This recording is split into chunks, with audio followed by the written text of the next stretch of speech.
اللہ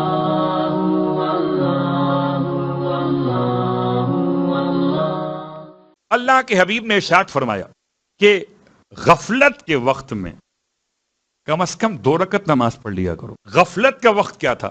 آج کل تو بڑی آسانی ہے میری اور آپ کے لیے، مغرب پڑھ کے عشاء فوراً پڑھ لیتے ہیں. اللہ کے حبیب کے زمانے میں مغرب کی نماز الگ ہوتی تھی، عشاء کی نماز الگ ہوتی تھی، اور مغرب کے بعد لوگ اپنے اپنے گھروں کو لوٹ جاتے تھے. جیسے ہی مغرب ختم ہوئی لوگ اپنے گھر چلے گئے، اور گھر جا کر پھر کھا پی کر، جو کہ عشاء گھنٹے 1.5 گھنٹے بعد ہوتی تھی، تو اس اعتبار سے اللہ کے رسول نے نماز غفیلہ کو غفیلہ کا نام دیا. نماز وہ جو غفلت کے وقت میں پڑھی جائے تاکہ نام غافلوں میں نہ رہ جائے.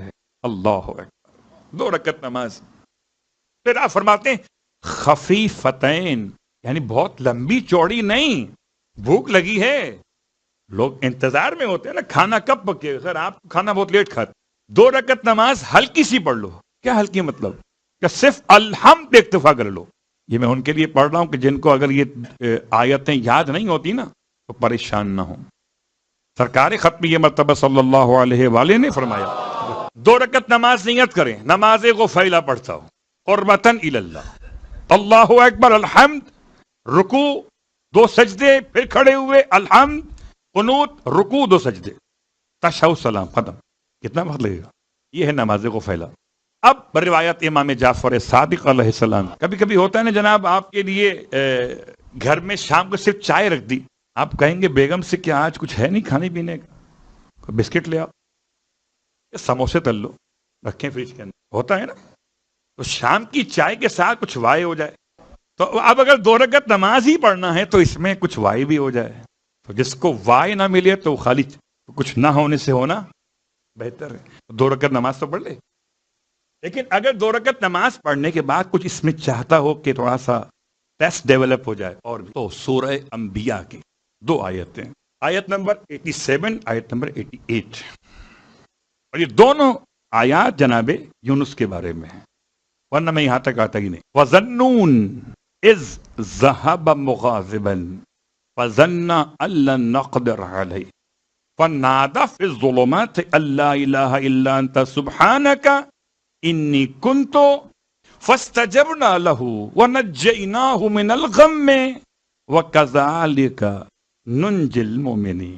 قسم بخدا، خدا نے ایسے ائمہ عطا کیے کہ حضرت یونس کے ان کلمات کے ساتھ ساتھ ہمارا بھی بھلا کر گئے. وَكَذَٰلِكَ نُنجِل، جیسے خدا نے حضرت یونس کو نکالا مچھلی کے پیٹ سے، ایسے خدا مومنوں کو نکالتا ہے مشکلات سے. اس کے بعد بھی تعویذ صلوات پڑھے محمد، اس کے بعد بھی آپ پریشان ہوتے ہیں.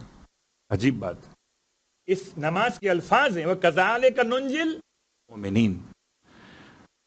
اللہ اکبر. اب تصور کیجئے کہ حضرت یونس کہاں پہ رہے تھے؟ فلیٹ کے اندر؟ کہاں تھے؟ صحرا میں؟ نہیں. کہاں تھے؟ بند کمرے میں؟ نہیں. کہاں؟ تندور؟ نہیں. کہاں تھے؟ مچھلی کے پیٹ کے اندر تھے.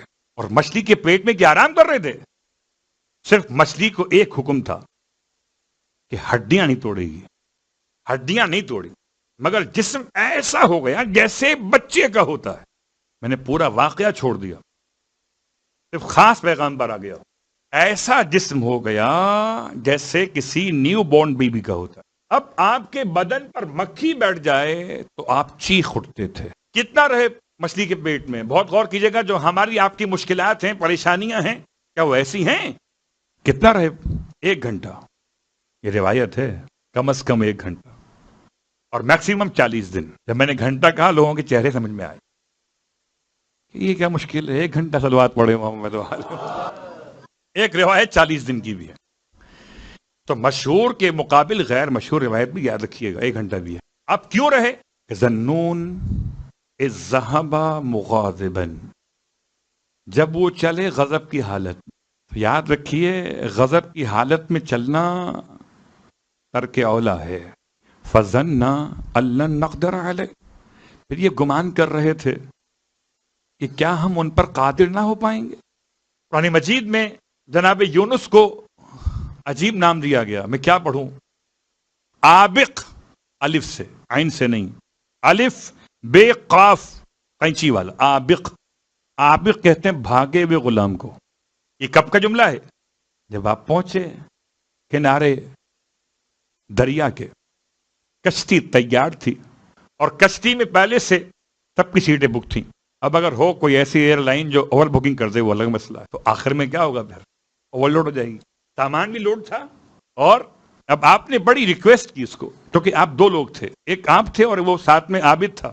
کبھی کبھی عابد بھی جو ہے نا گڑبڑ کر دیتے ہیں. بس چلے فٹافٹ نکلے یہاں سے. عالم وہاں رک گیا قوم کو بچانے کے لیے، عابد نکل گیا بچنے کے لیے. بچنا کمال نہیں، بچانا کمال ہے. سیف کرنے کے لیے نبی کے ساتھ چلا گیا. عالم رکا سب کو بچانے کے لیے. اگر ایسے عالم ہو جائیں تو کیا کہنے. صلوات پڑھے وہ. جب آپ پہنچے کنارے پر تو اپنے الفاظ میں کہتا ہوں، اس نے کہا ایک سیٹ ہے صرف، ہم دو جائیں گے. سیٹ ایک ہے کہ ہم دو جائیں گے. کچھ کرو سیٹنگ بٹھاؤ. ہو سکتا کوئی ایسا ہی ہو کشتی بان کا پیسے لے کے بٹھا دیا.